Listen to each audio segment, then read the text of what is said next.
Paz do Senhor, uma boa noite para todo mundo. Sejam bem-vindos. Está dando para ouvir? Tá dando para ouvir. Glória a Deus. Amém. Eu acho que agora deu, melhorou a luz, a internet. Vai dar certo.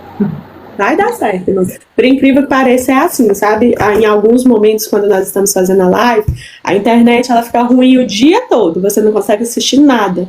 Mas aí, por misericórdia, na hora da live, Deus abençoa, nós estamos conseguindo cumprir os 31 dias, porque não é fácil, irmãos. Acontecem situações, acontecem problemas, dificuldades, a internet para, a luz acaba, mas Deus tem sido bondoso conosco e tem cuidado disso pra gente, né?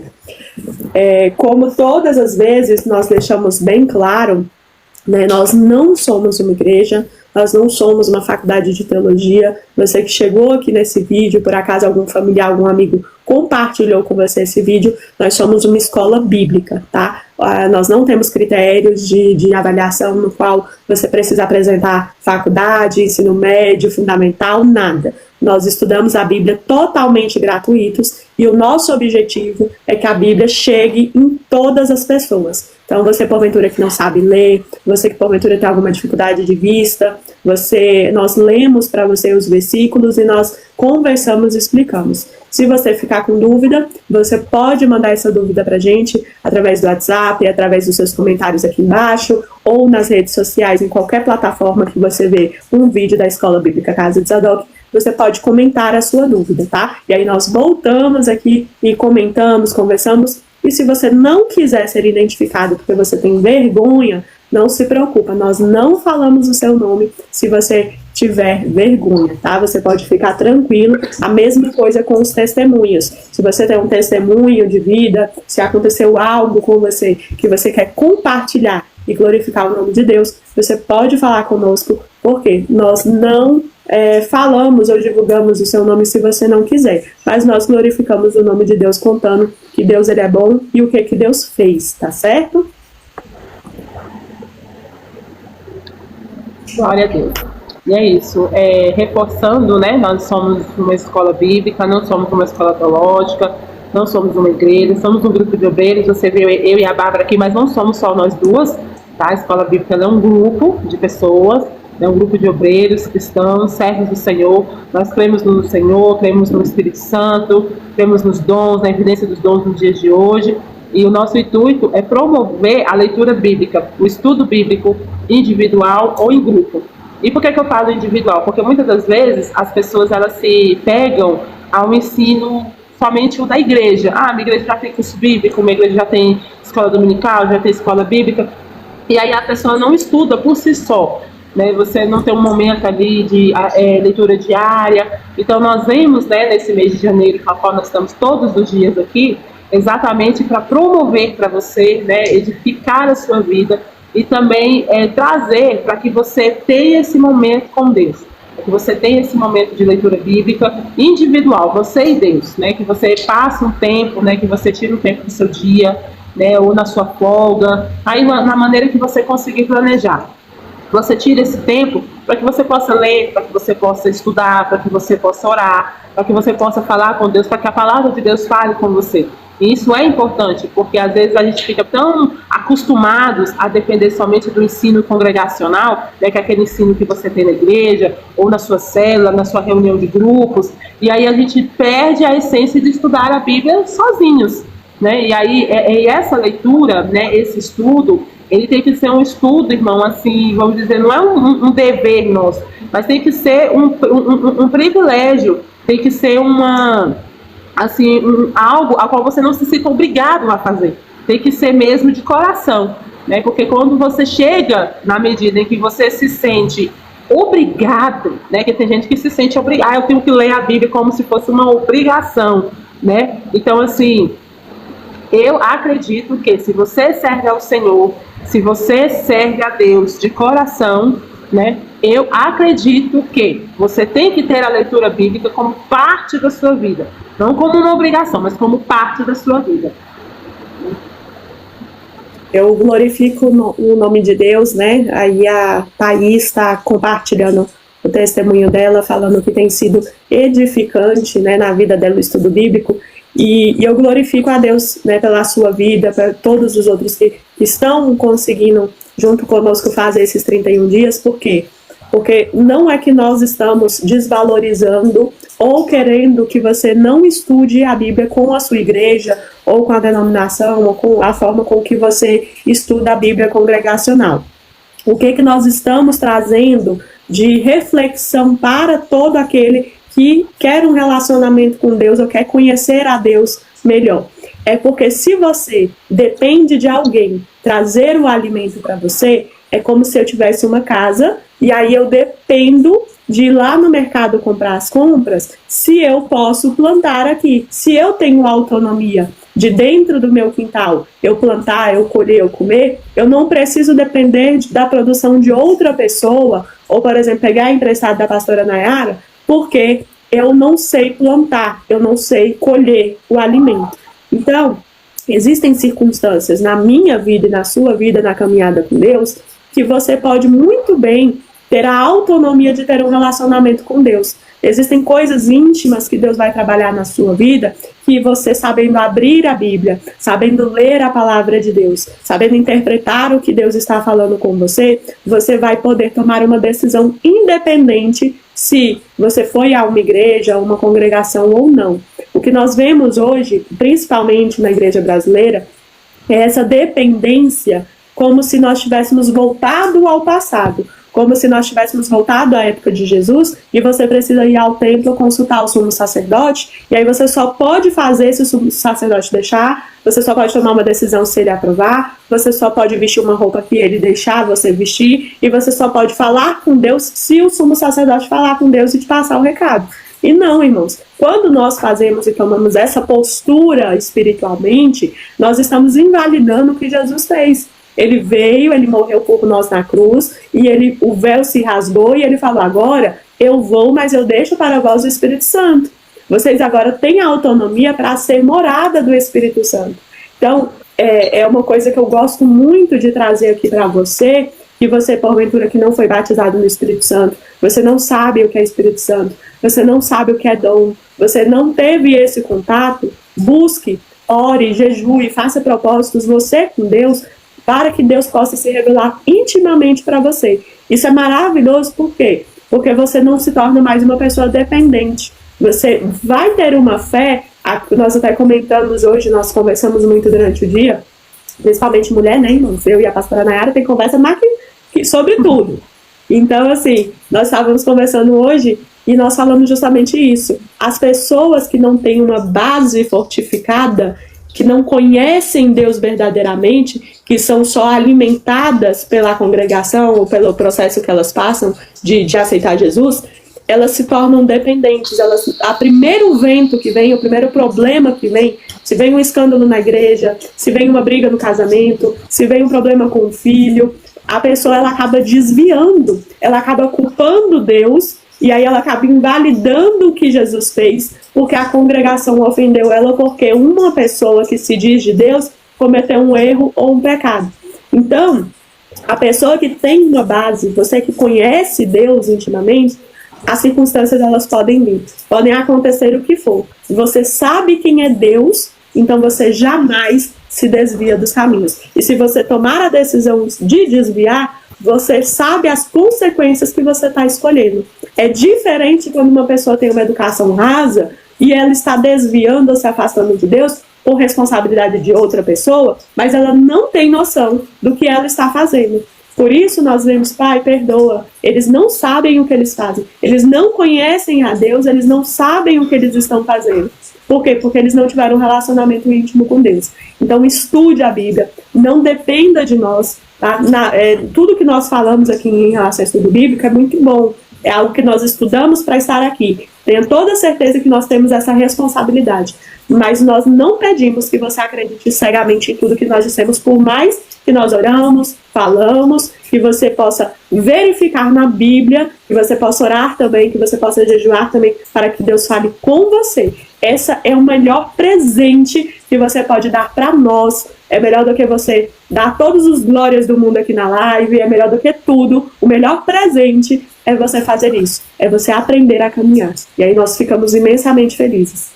Tá E bom? aí fica aqui o nosso conselho, né, amigo, nosso conselho amigável aos obreiros que nos acompanham. Nós sabemos que existem muitos obreiros, pastores. Você que é líder, não acostume o seu liderado a ser dependente de você a toda a vida. Então, assim, eu aprendi com o meu avô, nós que estamos à frente, é como se nós estivéssemos tomando conta de bebês.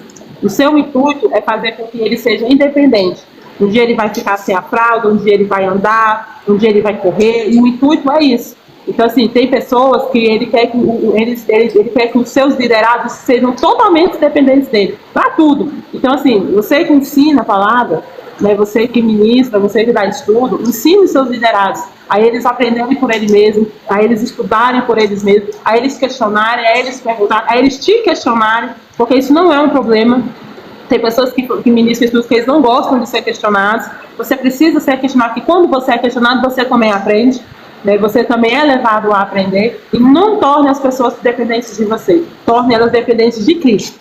Toda a vida é dependente de Cristo, mas vai chegar uma hora que você vai ter que sair, você vai ter que dar o seu posto para outra pessoa, e aí quando as pessoas ficam dependentes da gente, isso se torna um problema muito grande, porque aí quando vem uma outra pessoa, as pessoas já não querem, já não aceitam outra liderança, e muitas das vezes não é nem porque você quer fazer isso, né? Às vezes não é nem de caso pensado, mas peça sabedoria para o Senhor, para a pessoa entender que você está ali como um líder, né, como líder, mas você não é pai, né? O meu pastor é meu pai. Não, ele não é seu pai, ele é o seu pastor. Pode chegar uma hora que o seu pastor vai sair e vai vir uma outra pessoa. Então você não vai ficar trocando de pai de 2 em 2 anos, entendeu? De 4 em 4 anos, não. Então, faça isso porque é necessário. Para quê? Para que as pessoas possam caminhar sozinhas, ter críticas sozinhas, serem pessoas racionais sozinhas. Não seja dependente do seu líder ao ponto de que tudo que você for fazer você tem que perguntar. Não, faça isso com Cristo. Tudo que você fazer, ore a Deus, pergunte a Deus. Agora, quando você precisar de um direcionamento, sim, um aconselhamento, sim, mas seja maduro o suficiente de entender que aquela pessoa é um ser humano. Ele não tem que tomar conta da sua vida, entendeu? Ele não tem que tomar conta da sua alma para sempre, não. Vai chegar uma hora, como o Paulo falou, olha, era para vocês estarem tomando leite, não era para estar tomando leite, era para estar tomando uma bebida sólida. Então, chega uma hora que você vai ter que andar com as suas próprias pernas. Então, pense nisso, e é essa a importância, irmão, do estudo bíblico. Agora travou na importância do estudo bíblico, aí você finalizou. Aí, vamos orar para a gente iniciar o nosso estudo, né? Então, Senhor Deus Todo-Poderoso, Pai, muito obrigado pela tua graça, pela tua misericórdia e pelo teu cuidado. Senhor, apresento, Pai, cada alma, cada pessoa que entrar nesta live, cada pessoa que assistir esse vídeo, seja, meu Deus, meu Pai, o tempo que for, porque eu creio que o Senhor é o dono do tempo, Pai.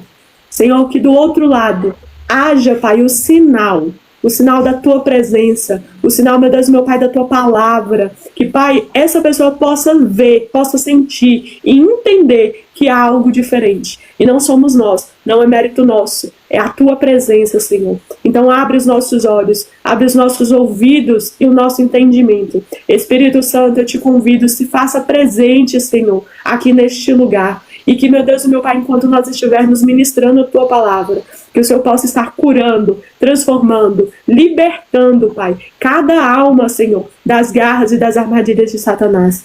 Pai, que, meu Deus, tudo aquilo que é distração, tudo aquilo que é impedimento, todos os escudos que o inimigo coloca, Pai, para que essa pessoa não entenda a tua palavra, para que essa pessoa não se converta dos seus maus caminhos. Pelo poder do sangue de Jesus, eu declaro, Pai, que não tem poder e não tem autoridade a partir deste momento. Que seja tudo lançado por terra, possa ser tudo quebrado, e que, meu Deus e meu Pai, não haja distração. Aonde a presença de Deus chega, Pai, eu sei que há um mover diferente. E desde já eu te agradeço pela graça e pela misericórdia, Pai, de ouvir a tua voz mais uma vez, em nome de Jesus. Amém? Amém. Vamos lá, Provérbios 22, irmãos. Você que está anotando, você pode colocar aí Provérbios 22, tá? Ele possui 29 versículos e ele tem uma diferença a partir de agora nesses capítulos de Provérbios. Qual que é essa diferença? Ele vai falar muito sobre a sabedoria na ética social, tá? Além da vida espiritual que ele já tem falado, e ele faz uma transição entre os ditados curtos para os ensinos dos mestres da época. Então, essa transição ela é chamada de palavras dos sábios, tá? Inclusive, no meio do capítulo 22, no versículo 17, ele vai começar 30 provérbios dos sábios. Então, o que isso significa? São provérbios que foram coletados, né, de mestres da sabedoria, com foco de ensinar o povo de Israel naquela época. Então, até hoje, existem ensinos dos judeus, israelitas, existem livros de ensino de ética, de moral, de vida. Quando um jovem vai crescendo, ele vai sendo orientado, né, e ensinado nesses provérbios para que ele seja uma pessoa boa e uma pessoa que tenha relacionamento com Deus. Então, até historicamente, há paralelos entre esses textos e alguns textos do Egito e de outros povos ali do Oriente Próximo, mas com uma diferença. Esses textos, eles sempre vêm em provérbios trazendo um único Deus, que é o Senhor Salvador, né? Um único Deus sobre todos os deuses. Então, lá, dentro disso tudo, nós vamos ver 4 pontos principais dentro do capítulo 22. Então, você que está anotando aí, o primeiro ponto, você vai colocar boa reputação, né? Eu coloquei aqui em parênteses, boa reputação, como um testemunho, tá? O segundo ponto é a humildade. Terceiro ponto, educação das crianças. E o quarto ponto, a justiça para com os pobres. Então, repetindo, o primeiro ponto, boa reputação, e aí você pode colocar ali em parênteses testemunho. 2, humildade. 3, educação para as crianças. E 4, justiça para com os pobres. Então, eu vou fazer uma divisão. O 2 é o quê? Que travou na hora, só com o 2. O 2 é humildade. Boa reputação, humildade, educação das crianças e justiça para com os pobres. Ok. Então, eu vou fazer a divisão aqui da leitura. Nós vamos começar lendo do 1 ao 5. Mas o que é muito importante você entender? Começa-se esses pontos agora nos ensinos não mais curtos, mas mais longos a respeito de um ponto. Na minha Bíblia, hoje eu vou ler aqui, a Bíblia de Estudo Genebra, tá? Vai estar dizendo assim, do 1 ao 5. Mais vale o bom nome do que as muitas riquezas, e o ser estimado é melhor do que a prata e o ouro. 2. O rico e o pobre se encontram, a um e a outro faz o Senhor. 3. O prudente vê o mal e esconde-se, mas o simples passa adiante e sofre a pena. 4. O galardão da humildade e o temor do Senhor são riquezas, e honra e vida. 5. Espinhos e laços há no caminho do perverso. O que guarda a sua alma, retira-se para longe deles. Tá bom?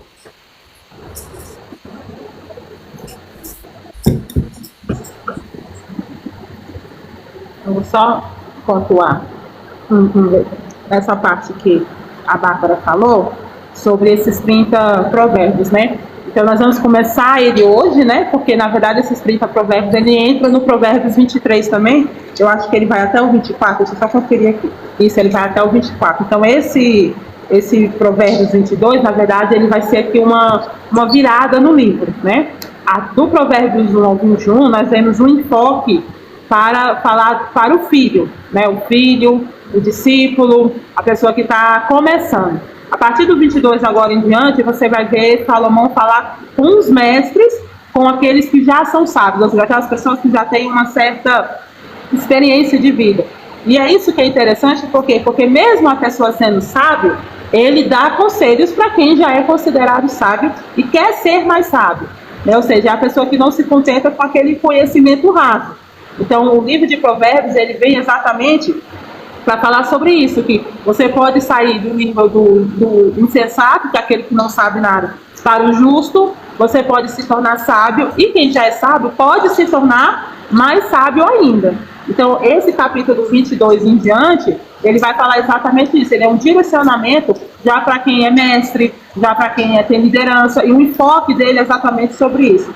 O versículo 1, ele fala assim: mais vale o bom nome do que muitas riquezas, ser estimado é melhor do que a prata e o ouro. Nós sabemos que na antiguidade, né, não tem esse tanto de documento que tem hoje. Então, você ter um nome, e aqui quando fala nome, ele está dizendo de você honrar as coisas que você fala para você não sujar o seu nome. Sujar o seu nome como?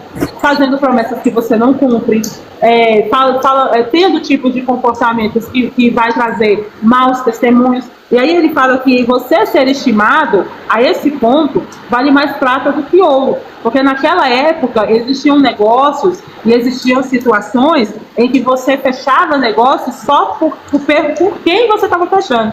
Ou seja, às vezes a pessoa naquele momento, ele não tinha nem dinheiro e ele não tinha nem a condição de fazer o que estava sendo prometido. Mas por causa do nome que aquela pessoa tinha, ou seja, de ter um histórico, de ter um testemunho, a pessoa ela é levada a fazer um negócio. Então hoje nós vemos muito isso, né? A Bíblia nos manda nós termos bons testemunhos. Por quê? Porque nós levamos o nome de Cristo.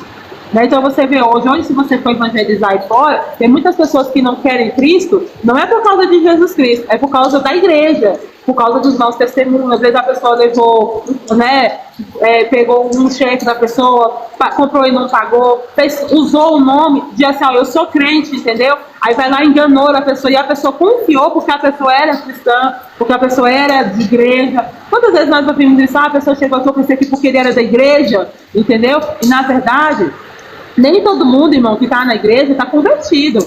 Né? Nem todo mundo que o fato da pessoa estar na igreja não quer dizer que ela está convertido. Você tem que estar em Cristo para estar convertido. E quem está em Cristo, quem está no Senhor, ele se esforça para não sujar o seu nome. Por quê? Porque o nosso nome faz parte do nosso testemunho. O nosso comportamento faz parte do nosso testemunho. E isso é mais precioso do que a prata e do que o ouro. Por quê? Porque aquilo que falamos, quando a igreja primitiva, eles começaram a ser chamados de cristãos, o que era cristão? Eram pequenos cristos. Por quê? Porque eles se comportavam, né, como Cristo se comportava. Então eles se identificavam, eles conseguiam ser identificados através da pregação, através do comportamento, como pessoas que seguiam a Cristo. Então o nosso nome, né, o nosso comportamento, ele vale muito. Então você precisa cuidar do seu comportamento. Outro versículo aqui é o versículo 3, que diz assim: o prudente vê o mal e se esconde, mas o ingênuo segue em frente e sofre as consequências. Ou seja, o prudente, a pessoa que possui a sabedoria, quando ela vê algo mal, uma aparência do mal, a Bíblia diz que ele se esconde, né? Ou tem algumas traduções que falam que ele se oculta. Ele vê o mal, ele não se envolve, ele se esconde, ele se oculta e ele foge. Mas quem é ingênuo, ou seja, quem não tem juízo, ele vai até as últimas consequências. Esse provérbio aqui, ele é interessante porque é o seguinte, ele diz a questão de comportamento. Existem situações, irmão, que Deus, ele vai te dar todo o equilíbrio de você se esconder. E a gente acha que quem se esconde é quem está devendo, quem se esconde é porque está errado, quem se esconde é porque não está liberto. Na verdade, isso é um tipo de prudência. Então, se você vê que aquele ambiente faz mal, se você vê que aquela pessoa faz mal, a Bíblia fala que você tem que se esconder, ou seja, você tem que evitar. Você tem que evitar estar. Para quê? Porque isso é uma prudência. É uma prudência de comportamento. Tem lugares, irmão, que não cabe nós cristãos a estarem. Não é porque a gente não pode, é porque não é prudente nós estarmos. A gente entende que tem roupas que não é pra gente usar, não é porque é pecado, é porque não é prudente nós usar. É questão de prudência. Então, a prudência, ela vem da sabedoria. Então, existem situações que, por prudência, por amor ao Senhor, por temor ao Senhor, você não faz e você não pratica. Não é porque você não pode, você pode fazer. Mas a Bíblia diz que tem coisas que, por amor ao Senhor, você não faz. Isso o Senhor chama de prudência. É melhor você se esconder. Por exemplo, você está sendo liberto de um vício, você sabe que aquela situação vai fazer você fumar, vai fazer você beber, então você sai de perto, evita. Isso você não está sendo, como está sendo falado, você vai viver fugindo. É melhor você viver fugindo do que você fingir para você mesmo que você está liberto daquilo ali, sendo que você sabe que não está. Então, eu falo e repito aqui, não brinca com a sua carne. Não brinca com a sua carne, não. A nossa carne, ela tem poder para nos derrubar. Então, não pensa você que, eu dou conta disso aí, eu consigo, eu vou tirar isso de letra. Isso é orgulho. É melhor você fugir, é melhor você falar, Senhor, eu não dou conta de fazer isso, Senhor, eu não dou conta disso. Eu não consigo, eu ainda não tenho esse equilíbrio para chegar nesse ponto. E o Senhor, Ele vai te esconder. A Bíblia fala que Ele é o nosso esconderijo. Então você se esconde no Senhor, evita. Se você não consegue brigar, evita, sai de perto. E a Bárbara gente fala assim, né? Sai de perto e fica 30 minutos dentro do banheiro, respira. Por quê? Porque é melhor você se esconder do que você ficar com as consequências. Porque o ingênuo, ele vai até as consequências. Ele vê que é mal. O ingênuo, irmão, eu quero que você releia o versículo 3. Ele diz assim, ó, mas os ingênuos seguem em frente. Ou seja, ele está vendo mal. O ingênuo vê que aquilo ali é mal. Mas qual é a diferença? O prudente se esconde. E o ingênuo, que ele está vendo que o negócio está errado e tudo, e ele continua para sofrer as consequências. Então tem consequências que eu e você não precisa passar. Tem situações, irmão, que eu e você não precisamos colher se nós vivermos uma vida prudente com Deus. É fácil? Não é, porque aí é uma briga da carne. Por isso que nós precisamos de sabedoria. Porque se você for perguntar se eu e você quer, não, nós não queremos. Mas é uma briga, é a maior briga que nós temos. Somos com nós e a nossa carne. Está abordando esse ponto, né, da boa reputação, versículo 1. O bom nome vale mais do que muita riqueza e ser estimado é melhor do que ter muito prata e muito ouro. É engraçado porque na profissão que eu comecei, eu fui muitos anos corretora de imóveis, né? Então, assim, o corretor de imóveis, ele tem muita cartela dele de clientes, ele é por indicação. A boa conduta que você tem, o bom profissional que você acaba sendo indicado para outras pessoas e você tem o seu trabalho voltado para essa boa conduta. O que hoje chama a atenção dessa época que foi escrita, né, Provérbios para os dias de hoje? Hoje nós temos um problema muito grande. A maior luta que nós temos não é mais o inimigo. Não é o inimigo. É nós mesmos, dentro do que nós julgamos ser reino de Deus, dentro das congregações, dentro da igreja, dentro da nossa casa, às vezes com o seu pai, sua mãe ou com o seu marido, você tem a sua briga ali, assim, a respeito de quem você é. Por quê? Porque hoje, devido à facilidade de informação, né, antigamente, para você falar com uma pessoa, você tinha que mandar uma carta, você tinha que mandar uma pessoa, dar um recado daqui para outra cidade, demorava-se dias para ir e vir. Então as pessoas, elas prezavam pelo nome, pela boa conduta, e elas, quando acontecia um problema, elas iam verificar o que tinha acontecido o problema. Qual que é o problema que nós temos hoje? Devido à informação que hoje nós chamamos de fake news, né, nós não verificamos a procedência de informação. Então, às vezes, eu e você somos até uma serva do Senhor, né, um servo do Senhor. Mas devido à informação de fake news, a quantidade de informações que é publicada, que é colocada nos locais, as pessoas não verificam mais. Eu brinco muito com a situação, em uma das lives nós brincamos, eu falei que tem 3 anos que a pastora Nela está grávida.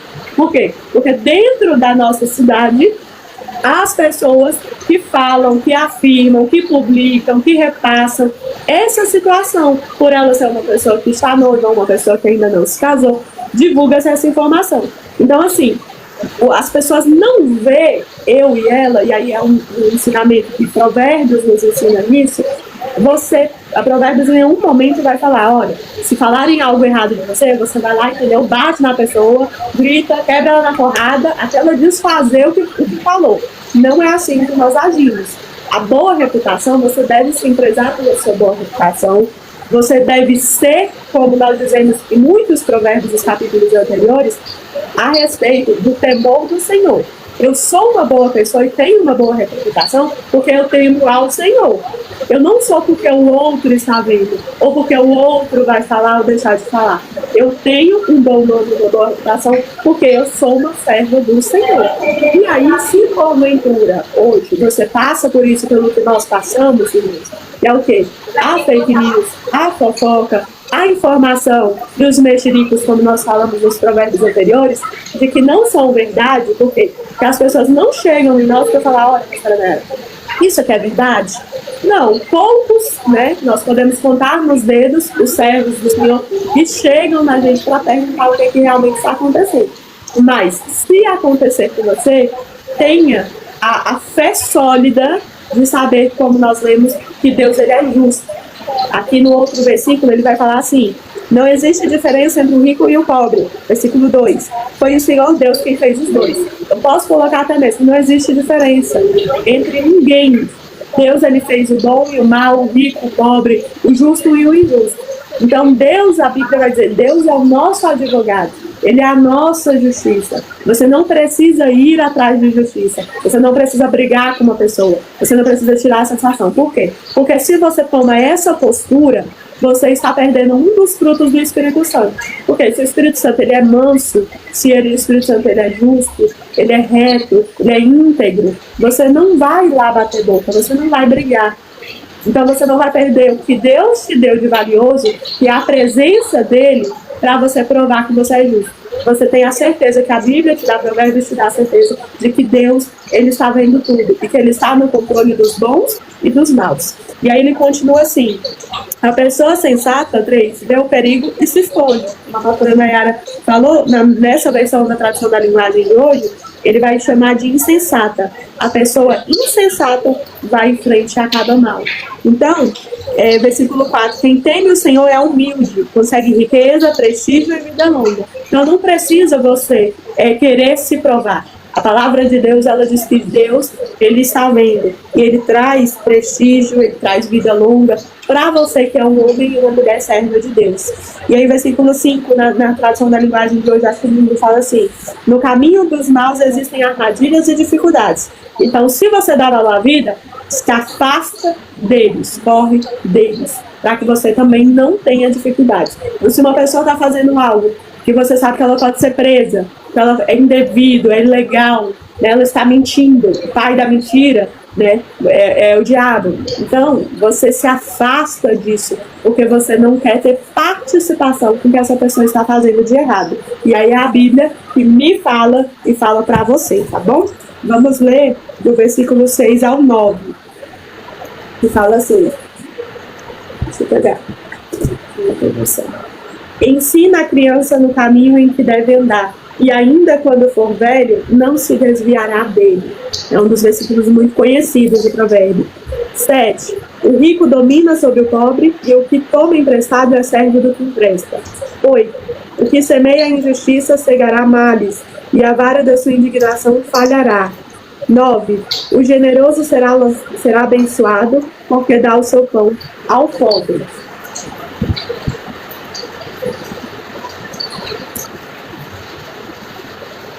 Eu não estou conseguindo te ouvir porque a chuva está tão forte.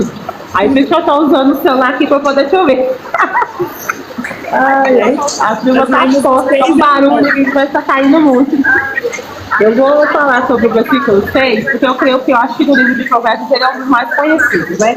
Que eu ensino a criança no caminho que deve andar, e ainda quando for velho não se desviará dele. Então, bom de nós falarmos sobre o livro de Provérbios, qual é a situação? Primeiro, gente, o livro de Provérbios, ele não é um livro profético. Então, isso aqui não é uma profecia, tá? Isso aqui é um conselho prático. Então, aqui está dizendo assim, ó, que se você ensina a criança no caminho em que ela deve andar, e ainda quando for velho, não se desviará dele. Qual é o problema, muitas das vezes, que nós temos? É que a pessoa fala assim, nossa, mas eu criei meu filho no caminho do Senhor, e ele desviou. Então, aqui está dizendo no caminho, aqui não está dizendo no caminho do Senhor. Qual o caminho que ele está dizendo aqui? O caminho de conselhos da vida, conselhos de comportamento, conselhos de ética, é esse caminho. É claro que se você criar a criança no caminho do Senhor, e qual é o segredo, tá?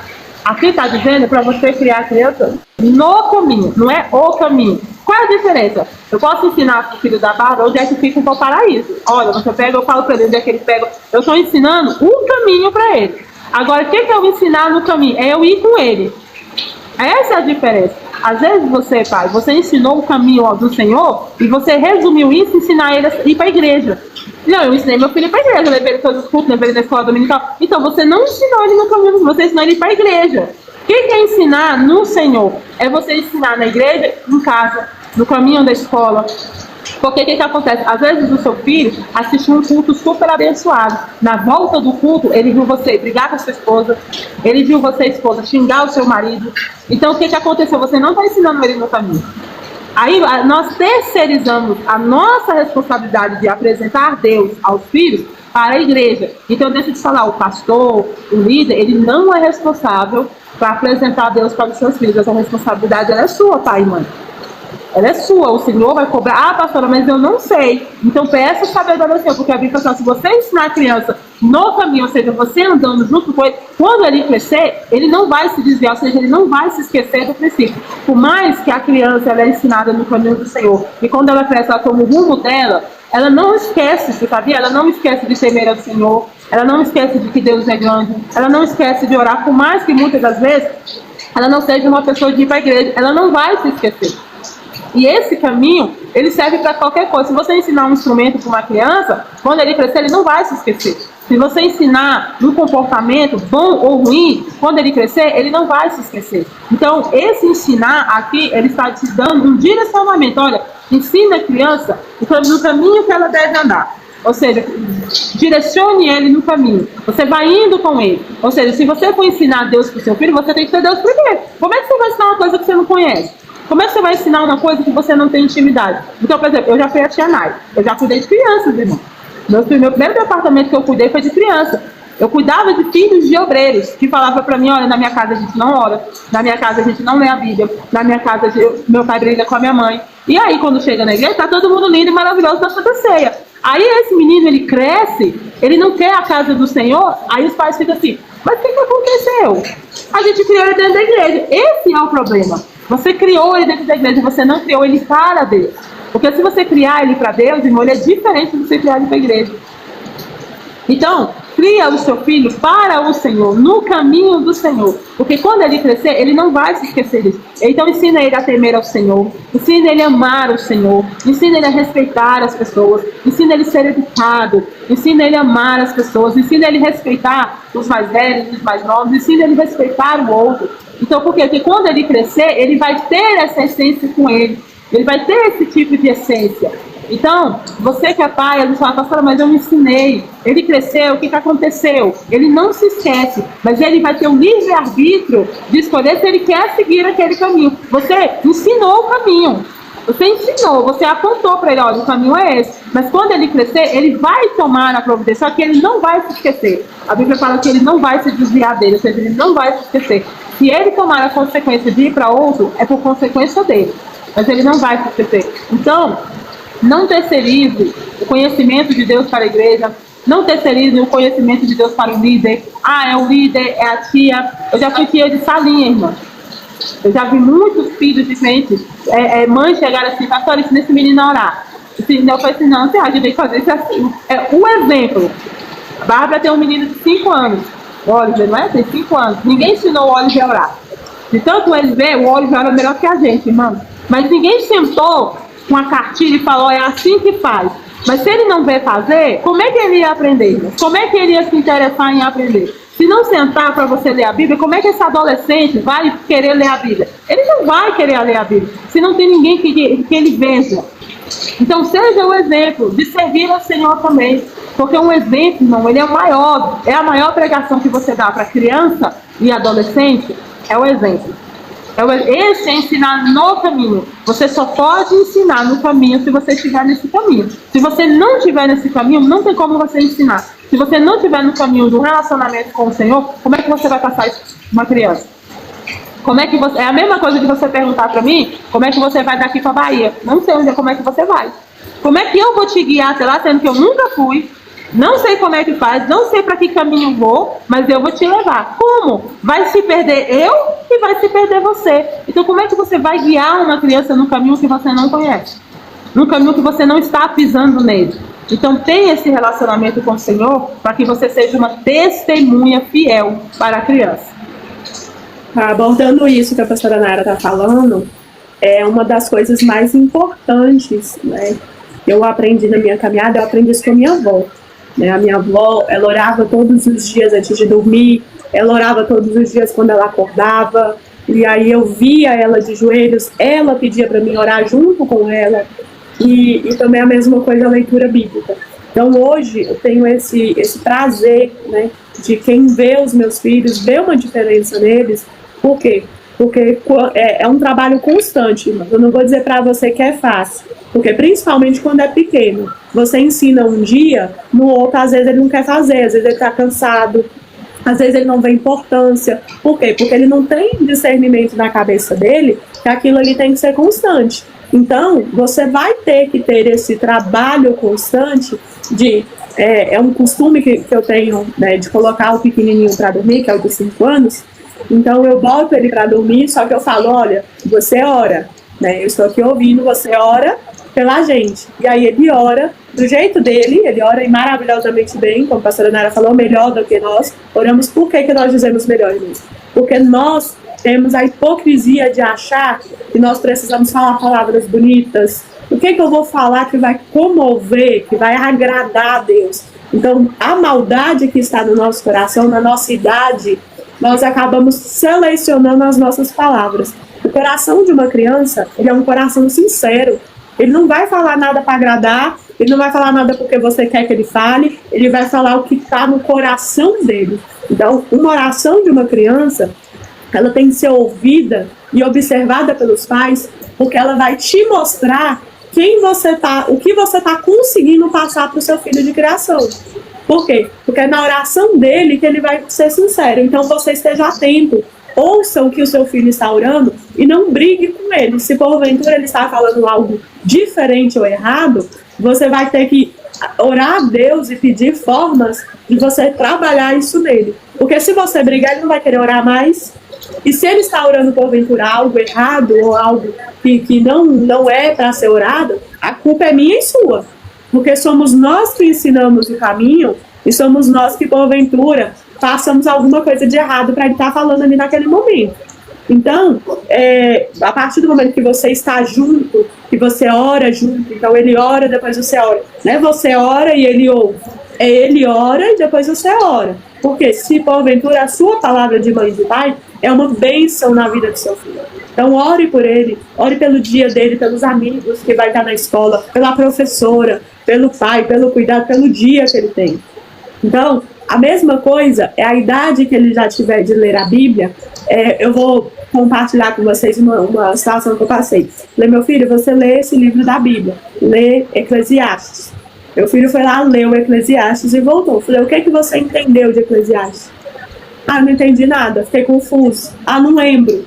Então vamos ler de novo. Você vai ler, eu vou ler junto com você e nós vamos conversar. Por quê? Porque eu e você, às vezes, obreiro da casa do Senhor, ou você que trabalha muito, ou alguma circunstância da sua vida, você fala assim, não, mas eu mando meu filho ler a Bíblia. E ele lê a Bíblia, ele me fala que ele lê, eu vejo ele lendo, né? Ele lê um capítulo. Mas o que ele está entendendo disso? O que ele está entendendo, o que está entrando no coração dele? Porque se ele está lendo por ler, irmãos, ele está perdendo tempo. Se você está cobrando que ele leia, mas você não ensina e não explica, você também está perdendo tempo de mandar ele ler. Então, tire esse tempo para perguntar o que ele entendeu, para estudar com ele a Bíblia. Por quê? Porque chegará o tempo, eu falo isso muito para os meus filhos, vai chegar um dia que eu não vou estar mais aqui. Vai chegar um dia que eu não posso mais explicar para você a Bíblia, mas você vai saber explicar para os seus filhos. Então, crie pessoas que são autossuficientes na Bíblia, na presença de Deus, crianças firmadas. Por quê? Porque vai chegar a época da escola, vai chegar a época da faculdade, e as pessoas não vão mudar a cabeça do seu filho. Por quê? Porque ele vai estar firmado na rocha, ele vai ter uma base sólida, ele vai saber quem é Deus, e aí ninguém muda ele. Então, eu espero que eu tenha compartilhado um pouco, né, da minha experiência com vocês na parte bíblica, mas tudo que eu falei aqui, o nosso testemunho, ele tem que ser pautado no que a Bíblia me diz que devemos fazer. Então, o que eu falei para vocês é o que a Bíblia me diz que eu tenho que fazer com os meus filhos. É o que a Bíblia diz que você tem que fazer com os seus filhos. E eu espero que isso possa mudar, né, a visão que você tem do ensinamento bíblico, tá? Comentando aqui... Eu quero compartilhar também, para você que é mãe de meninos pequenos, né, de colo, que você muitas das vezes vai para a igreja, né? Porque tem uma irmã que comentou isso aqui no meu WhatsApp. Como faço para cultuar com o bebê no colo, né? Como é que faz essa situação? Né? O menino tem ali 1, 2 anos, ele não entende o que está sendo pregado, ele não entende o que está sendo louvado. Então, você tem uma participação incrível, porque você está criando no seu filho algo que eu chamo de cultura de culto. Ou seja, ele ainda não entende, mas ele vai aprender o ambiente. Ou seja, mãe, não deixe de ir para a igreja porque você está com seu neném. Não deixe de ir para a igreja porque, meu bebê ele chora, ele fica inquieto. Eu só presto atenção nos pedaços do culto. Você é muito importante, porque a criança, nessa fase, ele absorve o ambiente. Às vezes ele não entende o que o adulto está falando, mas ele está absorvendo o ambiente. Então aquele ambiente vai se tornar comum para ele.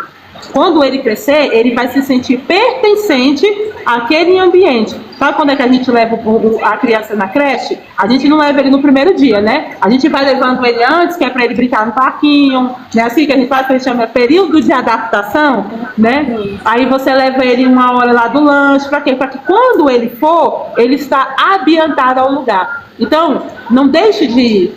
Ele é um atrapalho, ele chora, aí eu tenho que pegar ele lá para fora, aí vai lá para fora de novo. Então, por mais que isso seja muito trabalhoso, ele está ambientando ao lugar, ele está se adaptando ao lugar. E aí, quando ele começar a crescer, com 3, 4 anos, aquele ambiente para ele vai ser um ambiente de que ele vai se sentir pertencente. Então, isso é importante. Deixa eu te falar algo de quem nasceu dentro da igreja. O meio evangelho é o meio mais excluído, não é inclusivo não, para essa faixa de etária. Por quê? Porque o menino chora, todo mundo já olha com a cara ruim para a mãe, tipo, mãe, você está atrapalhando a hora da palavra, mãe, você tá, né, o menino tá chorando, tá tirando a nossa concentração, aí bota a mãe lá, aí chama o fundo da igreja, a creche das mães, né? Fica aquele monte de mãe, aquele monte de menino no colo, porque ela não pode estar no meio porque tá atrapalhando. Na verdade, irmão, é muito precioso esse tempo, tanto para a mãe se sentir pertencente, porque parece que quando você se torna mãe, você deixa de ser mulher, você deixa de ser pertencente à igreja, né? O culto já não é mais para você. Tem gente que dá graças a Deus quando não vem para o culto, que aí vai ter silêncio. Só que, na verdade, essa criança está sendo ambientada. Se você olhar outras religiões, as outras religiões não têm salinha. Não existe salinha. Eles colocam a criança com 2, 3 anos, irmão, já dentro do ambiente. Porque aquela criança ela vai crescer pertencente àquele ambiente. E aí se cumpre esse princípio aqui. Porque ele não é profecia, mas ele é princípio. Se ele for criado no caminho, ele vai crescer, irmão, ele não vai se desviar do caminho em que ele está ambientado. Então, você que é obreiro da casa do Senhor, quando você vê uma mãe com um menino ali de 1 a 3 anos, entenda que ele está se adaptando. Ele está se adaptando. Da idade dos 3 aos 5 anos, ele consegue ouvir. E ele presta atenção. Se você pensa que ele não presta atenção, ele presta atenção. Aos 3 a 5 anos, ele presta. Às vezes ele está sentado de costa, você pensa que ele não está ouvindo, e ele está ouvindo, ele está prestando atenção. Então, você, mãe, não se sinta culpada. Pastor, eu não gosto de ir para o culto porque eu não presto atenção direito, esse menino só chora. Continua indo. Ele vai crescer dentro desse ambiente. E se ele crescer dentro desse ambiente, ele vai se sentir pertencente a esse ambiente. E deixa eu te falar, foi o próprio Jesus que falou, deixe eles vir a mim. Deixa eles vir a mim. Então, a partir do momento que eu, como obreiro, peço isso e acho que o templo é para adultos, que a igreja é para adultos, não é. A igreja também é para esses pequenos. Inclusive, foi o próprio Jesus que falou, deixa eles virem a mim. Não impeça de eles virem a mim. Dentro dessa situação, tem 2 pontos que eu faço observação, porque eu já estive dos 2 lados. E aí eu posso fazer essa observação para você refletir. O primeiro ponto é você que é mãe, você que leva essa criança de 1 a 3 anos, 1 a 5 anos, essa criança, você tem a responsabilidade de estar com ela, de não deixar ela, por exemplo, quebrar alguma coisa dentro da igreja, ela subir no púlpito, ela sair pela porta e se machucar, ela ficar derrubando as cadeiras, coisas assim. Por quê? Porque além de atrapalhar, digamos assim, o culto, ela pode se machucar. A questão não é nem o atrapalho do culto, é a questão dela se machucar. Então, às vezes, qual que é o senso nosso de mãe? Às vezes você tá tão, assim, sedenta de um momento seu com Deus, que você acha que esse momento seu com Deus você tem que fazer dentro da igreja para ele valer. Não, irmãos, você que é mãe, você que teve um parto, você está no puerpério, você que está nessa fase até os 5 anos, o seu momento com Deus, ele pode ser na sua casa também. Bote a criança para dormir, bote um louvor, louve a Deus, leia a Bíblia, fale com Deus na sua casa, tenha esse contato com Deus para que você possa, na igreja, você lembrar que você está ali no momento de comunhão com a igreja, para ensinar o seu filho. O pai também pode participar. Então, os obreiros, aí eu faço uma observação para os pais, não deixa essa responsabilidade só com a mãe. Reveza entre a mãe e o pai o dia que vai levar a criança para o culto, para estar com ele, no caminho com ele. Então, essa criança de 6 meses, de 1 ano, de 2 anos, se você chamar ela assim, ó, vamos orar, ela levanta a mão, ela dá glória, ela dá aleluia. Se ela for a hora do louvor, você louvar com ela, ela louva. Não vai ser todas as vezes, mas ela vai se ambientar. Por quê? Qual é o mal nosso? É chegar na igreja, largar a criança do lado, entendeu? Que eu vou cultuar a Deus e a criança tá com fogo dentro da igreja. Por que eu falo isso? Porque ela pode se machucar e você é a referência dela. Então, se você não está falando com ela, se você não está ensinando ela, vai ser mais um passeio, vai ser mais um local que ela correu, que ela brincou, mas ela não sabe o sentido do que ela está fazendo ali. Então, estimule, porque você é a professora do seu filho dentro da igreja, de como orar, como louvar, como ouvir a palavra. E você que está do outro lado, obreiro, pastor, presbítero, seja o cargo eclesiástico que for, se você é um homem ou uma mulher de Deus, você jamais vai tratar mal ou vai julgar uma mãe por levar uma criança por tempo. Porque você sabe a preciosidade que essa criança é para Deus. Irmãos, ela vale muito mais do que eu e você. Ela é sincera com Deus. Ela tem um contato com o Espírito Santo direto. Ela não precisa de perdão de pecado, que nem eu e você. Se ela orar por você, é uma honra. Você vê uma criança que ora, bota a mão dela na sua cabeça e fala, meu filho, ora por mim, entendeu? Que eu tô precisando. Vocês não têm noção. Eu até brinco com a Nayara. Eu falo, Nayara, eu vou dar a listinha pro Oliver orar, entendeu? Porque quando o Oliver ora, o contato é direto. Tem coisas que ele pede aqui que Deus manda, meu filho, assim, do pó, surge, entendeu?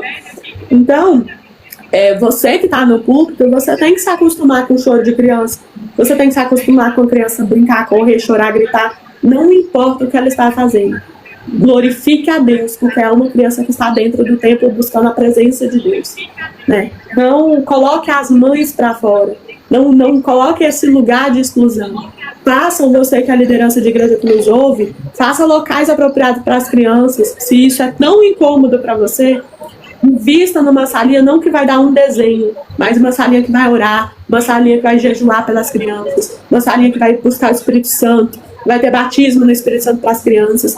E se deixar, irmãos, nós fazemos aqui 3 horas de live só para defender as crianças, porque é algo que está no nosso coração, meu e da pastora Nayara, assim, de Deus. Nós compramos a briga que for para uma criança ser ensinada na palavra. Então, reflita isso, reflita o que nós falamos, ore a Deus, peça discernimento.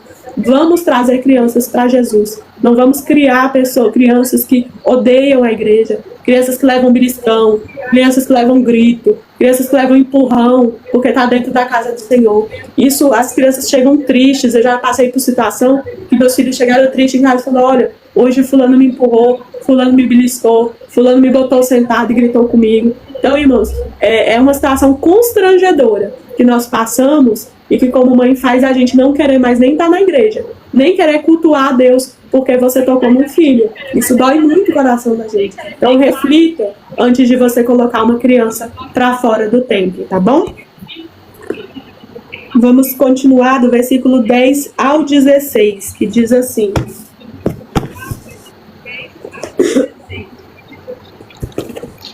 lança fora o escarnecedor, e com ele irá a contenda. Cessarão as demandas e ignomínia. 11. O que ama a pureza do coração e é grácil no falar, terá por amigo o rei. 12. Os olhos do Senhor conservam aquele que tem conhecimento, mas as palavras do iníquo ele transtornará. 13. Diz o preguiçoso: um leão está lá fora, serei morto no meio das ruas. 14. Cova profunda é a boca da mulher estranha, aquele contra quem o Senhor se irá cairá nela. 15. A estultícia está ligada ao coração da criança, mas a vara da disciplina afastará dela. 16. O que oprime ao pobre para enriquecer a si, ou ao que dá ao rico, certamente empobrecerá. Esse versículo 10, eu acho ele bem interessante, que ele fala assim: mande embora o zombador, e com ele se irá a discórdia, cessaram as discussões e a vergonha. A emenda do versículo 11: quem ama a pureza do coração e é habilidoso no falar, terá a amizade do rei.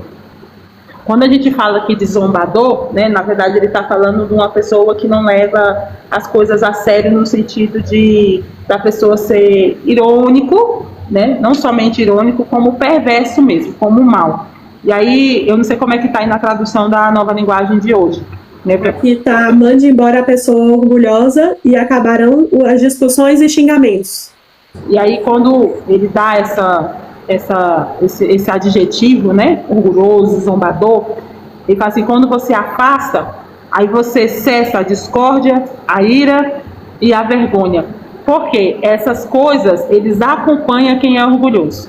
Você vê que toda pessoa que é orgulhosa, irmão, quando ele entra numa briga, nunca mais ele sai dela. Por causa que o orgulho não permite ele cessar a briga. Então, toda briga, toda discussão que não para por causa de uma pessoa, você pode ter certeza que aquela pessoa tem ele é orgulhoso. Ele não quer fazer, eu não quero ficar por baixo, né? Eu não quero sair como errado. E aí a Bíblia vem dizendo que quem é puro do coração, ele já é o contrário. Ele é habilidoso no falar, mas por ele falar não há discussão, não há briga, e ele consegue o favor do rei. Por quê? Porque as palavras que saem dele são palavras diferentes. Então não é muito falar no sentido de eu não quero criar briga, eu vou ficar calado. Não é questão de você ficar calado, é a intenção do coração do orgulho. Se você é orgulhoso, parece que você vai ter o radar para a discussão, para a briga. E aí, por que a discussão e a ira vem? Porque o inimigo, irmão, ele é estrategista de guerra. Por que ele joga a ira em cima dessas pessoas? Porque ele fala assim: eu jogo fogo, porque eu sei que ele vai tacar fogo na floresta inteira, porque o próprio orgulho já faz isso. Então, peça ao Senhor para tirar o orgulho do seu coração e colocar pureza. Por quê? Porque a pureza faz com que as suas palavras sejam doces. Faz com que as suas palavras sejam palavras de conselhos, sejam pessoas que podem falar assim: olha, eu posso chamar a pessoa, porque se tiver uma discussão com ele, acaba. A fofoca, irmão, ela só continua porque ela vem no ouvido do orgulhoso. Porque quando entra no ouvido da pureza do coração, por ali mesmo ele para, porque ele não passa para frente.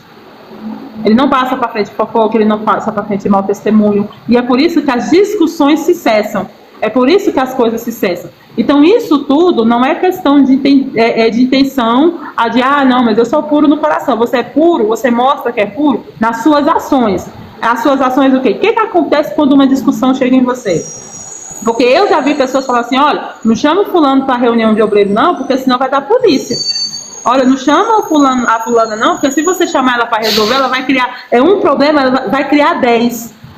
Né? Não chama não, porque só temos um problema. Se você chamar, vai ser criado 10. Então, esse tipo de situação mostra que o nosso coração precisa ser tratado. Né? Ele revela, porque aqui está dizendo: olha, quem é orgulhoso, a ira, a discussão, se você mandar ele embora, encerra toda a discussão e toda a briga. Então, não seja esse tipo de pessoas. A Bíblia fala assim, olha, que Jesus falou assim: olha, você conhece pelos frutos. É pelos frutos. Não adianta você falar: não, eu não sou orgulhoso do coração. Se você está estudando Provérbios conosco, Provérbios vem ensinando como é que você identifica um orgulhoso. Ele não perdoa, ele não vê que o errado é só o outro, ele nunca está errado. Ele entra numa discussão por causa de que ele quer estar certo. Ele não está nem aí se ele vai machucar, se ele vai magoar, se ele vai matar a alma de alguém. Ele não entra, ele fala assim: eu dou um boi para não entrar e uma boiada para não sair. Na verdade, isso é uma coisa de coração orgulhoso. E o coração orgulhoso, Deus abomina. Deus abomina. Então, por mais que você fale: não, eu não sou orgulhoso, a gente só vai saber se somos, irmão, quando aparece uma situação. Né? A situação vem para revelar o nosso coração. Porque se o seu coração é puro para com Deus, as suas palavras não criam brigas. As suas palavras não criam discussão. A sua palavra não cria contenda. Se está criando contenda, é porque o nosso coração não está puro. Precisa da purificação do Espírito Santo. O Espírito Santo dá os frutos dele para nós. Olha, o meu fruto é amor, é bondade, é paciência, é longanimidade, é equilíbrio.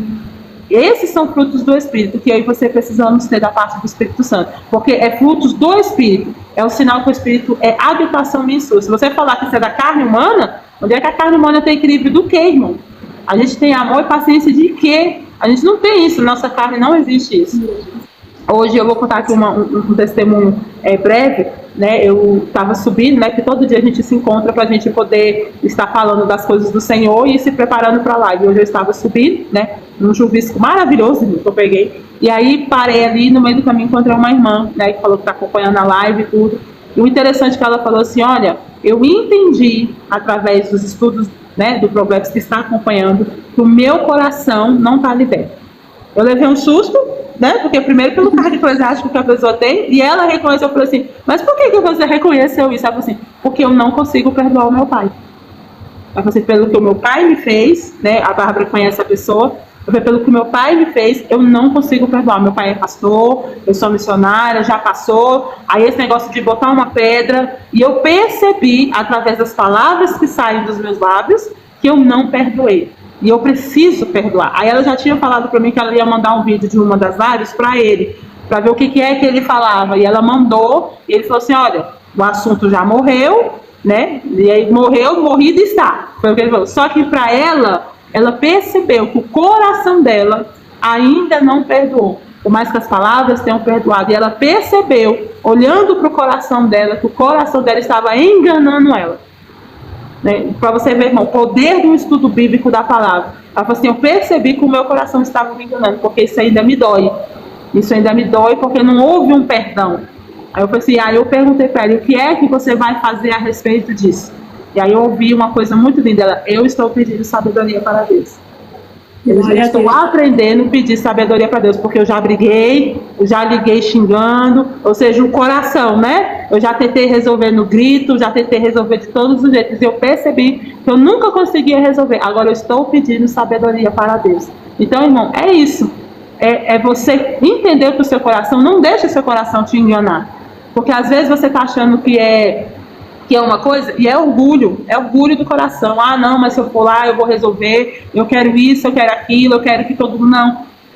Não deixe o seu coração te enganar, achando que você está certo, achando que você está correto, que você está com a razão, que você tem que brigar mesmo, você tem que discutir mesmo, porque o lado da razão está do seu lado. Cuidado, você sabe por quê? Porque o nosso coração nos engana. O nosso coração, o coração do zombador e do orgulhoso, ele provoca ira, ele provoca discussão e ele nos engana. E às vezes você pode estar passando por uma situação que o seu coração está te enganando. Você está achando que é uma coisa, você está achando que você está certo e você não está certo. Às vezes você está certo, mas as suas atitudes de querer estar certo faz você ter comportamentos errados. Então não deixe seu coração te enganar. Peça sabedoria para você como ela, provavelmente ela deve estar assistindo. Peça sabedoria para o Senhor, para o seu coração não te enganar mais. Falando, tem um ditado, né? Minha avó gostava muito disso, de ditados, né? Quando você precisa provar que você está certo, você está errado. Então, assim, se você precisa brigar, se você precisa provar, se você precisa xingar, se você precisa gritar, você está se alterando, você está perdendo a essência de Deus em você, para você ter razão, você já está errado. Porque quem tem o Espírito Santo, ele não vai brigar para ter razão. Esse testemunho aí, ele me toca muito, porque eu passei por uma situação dessas, e aí compartilhando com vocês, eu era uma pessoa, e para a glória de Deus hoje, eu busco não ser, porque nós não somos perfeitos, mas eu era uma pessoa extremamente orgulhosa, extremamente eu precisava e tinha necessidade dentro de mim, pela minha criação, de provar que eu estava certa, de provar que eu era melhor. Nessa parte aqui de discussão e desentendimento, não acabava a briga enquanto eu não tivesse a razão. Então, assim, Deus, ele muda, ele transforma. Enquanto eu estiver no caminho do Senhor, eu creio que eu nunca vou me desviar, vocês vão me ver até o último fôlego de vida na presença de Deus, porque hoje eu tenho bases sólidas para isso, para não deixar Deus em circunstância nenhuma, mas é algo que eu sei que é somente a presença de Deus que transforma isso no meu coração. Se eu deixar, eu volto, né, como diz o porco, volta ao seu vômito. Se eu e você deixar, né, o inimigo ele coloca situações para que eu e você volte ao que nós éramos antes sem ter Cristo. Então, vigie aquilo que você sabe que é uma fraqueza para você, aquilo que você sabe que você não dá conta. Se você sabe que antes de você aceitar Cristo, o inimigo batia muito nessa tecla da briga, do desentendimento, da razão, do orgulho, você já sabe, parece que é um neon vermelho. Hoje, para mim, alguém começou a brigar, vira um neon vermelho. Eu já sei que é alguma coisa do inimigo para que eu brigue, para que eu me desentenda. Dá vontade de sair e dar na cara da pessoa? Dá. Mas vem o neon vermelho e você, quando tem o Espírito Santo, parece que ele te confirma no seu coração. Olha, cuidado com essa situação. Então eu já tomo outra postura, eu já baixo a voz, eu já chamo a pessoa para conversar, eu peço meia hora quando eu sinto que é algo que não dou conta de conversar aquilo ali naquele momento. E isso acontece muito, aí eu compartilho com vocês, no matrimônio, né? Eu e meu esposo, se acontecer uma situação que eu vejo que eu vou brigar, falo, meu filho, fica ali meia hora, entendeu? O cantinho do castigo, eu aqui meia hora, até baixar, e aí sim nós vamos conversar. Porque a briga, o orgulho, ele é igual o vício, ele tira o seu discernimento. Você vai falar coisas que você não falaria se você estivesse no seu normal. Você vai levantar questões que você não levantaria se você estivesse no seu normal. Então, o orgulho de, a pessoa me deixou falando sozinha, a pessoa não quis me ouvir, a pessoa isso, a pessoa aquilo, isso é orgulho, né? A pessoa vem para conversar, às vezes ela tá vindo nem é para brigar, mas você tá com aquele orgulho, o seu coração orgulhoso, e aí você vai puxar uma briga com a pessoa, você vai tirar a satisfação para você ter razão. Porque você fez isso, aí você puxa a lista de 2 anos, entendeu? E aí você quer ter a razão daquilo ali para a pessoa poder ver o tanto que você tem razão. Então não faça isso. Deixe que Deus cuida das coisas como devem ser cuidadas. E aí para essa pessoa desse testemunho, eu vou te dizer o que deu certo para mim, Bárbara. E aí se Deus quiser que você haja da mesma maneira, que Deus possa confirmar no seu coração isso. Eu tive um relacionamento muito conturbado com meu pai. Meu pai, ele tinha problemas com drogas, ele passou por situações pessoais comigo, e isso me trouxe uma ferida muito grande durante muitos anos. Então, assim, ele é uma pessoa que ele não é convertida, ele é uma pessoa que não tem Deus. Então, para ele, tanto fez os meus sentimentos, não muda nada na vida dele. Mas eu precisava liberar perdão. Eu precisava tirar o buraco de dentro do meu peito. Então, quando eu orei e pedi a Deus sabedoria em relação a isso, eu orei durante alguns dias, e eu pedi para fazer uma videochamada com ele. Por quê? Porque eu não tinha oportunidade de ir pessoalmente. Então eu fiz uma videochamada. Mas você, se você tiver a oportunidade de ir pessoalmente, você vá. E eu pedi para ele, eu falei assim, olha, eu não preciso que você sinta a mesma coisa, eu não preciso que você queira me explicar nada, eu não preciso que a gente brigue, eu preciso que você me ouça. E no meu ouvir o que eu tenho para dizer, eu sei que Deus já vai trabalhar nessa situação. Então eu falei para ele, eu só preciso de 10 minutos com você. Você me ouve, eu vou te ouvir o que você quiser falar, mas o que eu vou falar vai ser libertador para mim. Então não é algo que você precisa, é algo que eu preciso. Então assim, ele aceitou me ouvir, né? Eu conversei com ele a respeito da situação e eu falei, olha, hoje eu estou buscando um relacionamento com Deus e existe um buraco dentro do meu coração nessa situação que hoje eu peço a Deus que Ele coloque o bálsamo dele no meu coração e isso não doa mais. Nunca mais na minha vida eu quero ver isso doer. E aí eu falei para ele, eu falei, olha, eu te perdoo hoje. Eu te perdoo por isso, eu te perdoo por aquilo, eu te perdoo por isso, por isso, por isso, por isso.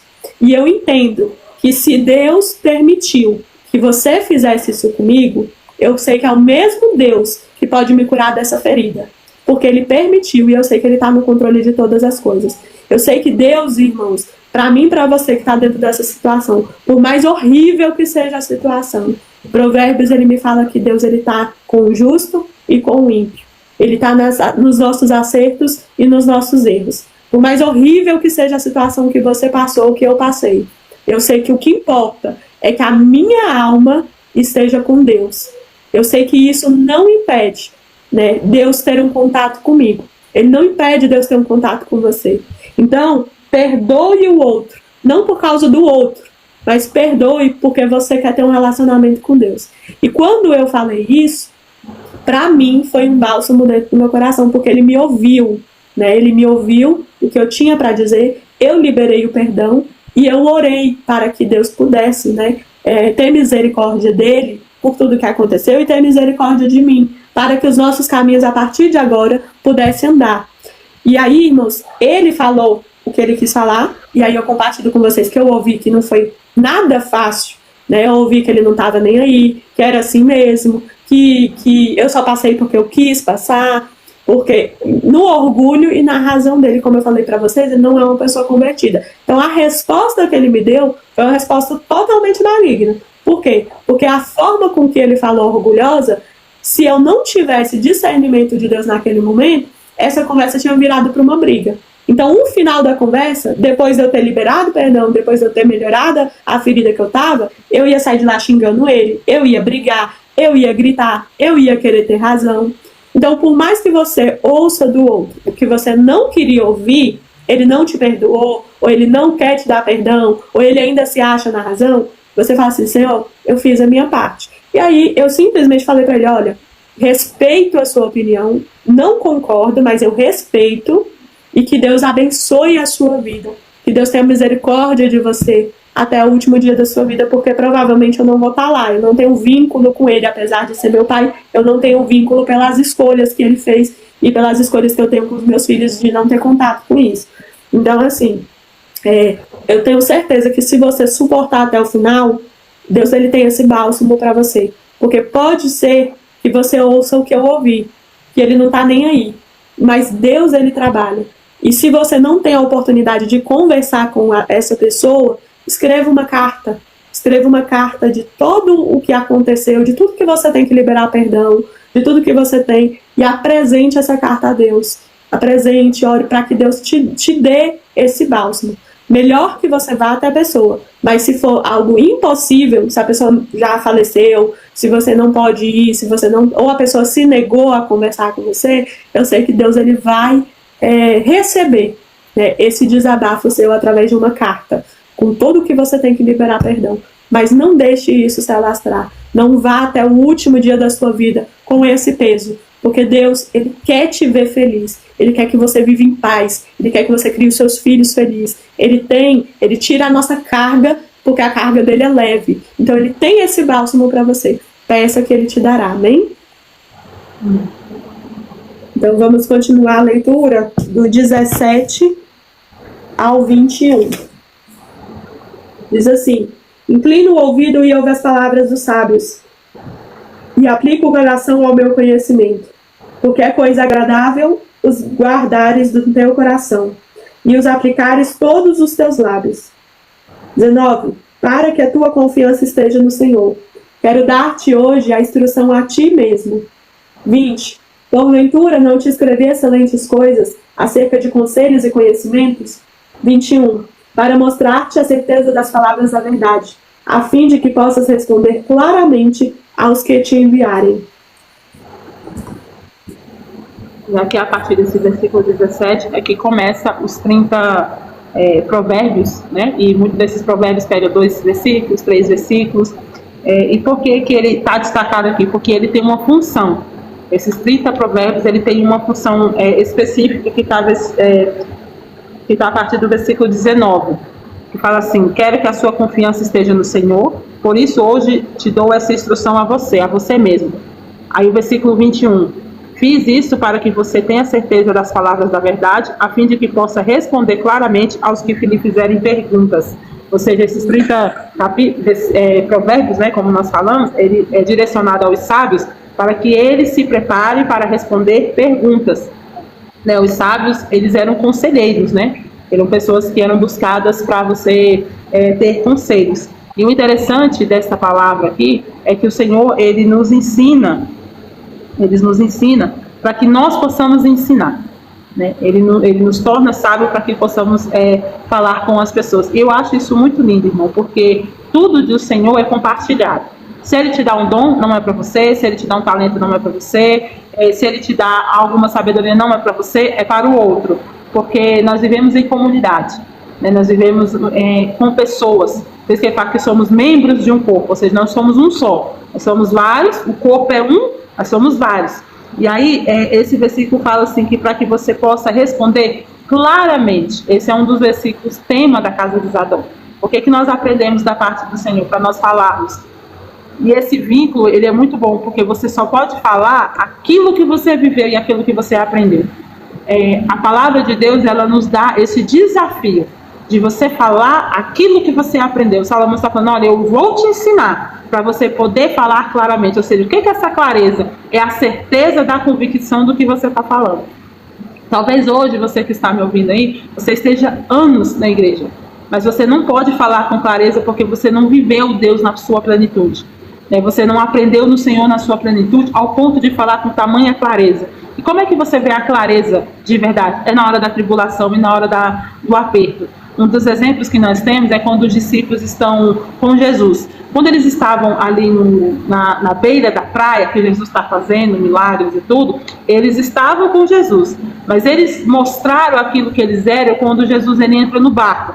Quando chega no meio do mar, aparece uma tempestade. Eles ficam tão desesperados que eles achavam que iam morrer. Mesmo com Jesus falando, olha, nós vamos entrar no barco, nós vamos chegar do outro lado. Jesus falou para eles, olha, nós vamos chegar do outro lado. Mas a tempestade que eles pegaram no meio do percurso, eles falaram assim, Senhor, acorda, porque senão nós vamos morrer. Eles já tinham esquecido que Jesus falou que eles iam chegar lá do outro lado. Então, quem é que revelou isso? A tempestade. Se não tivesse tempestade, irmão, não revelaria que eles tinham nem tanta certeza assim, do que Jesus estava falando. Por quê? Porque a multiplicação do peixe não revela, milagre não revela isso. Tempestade revela.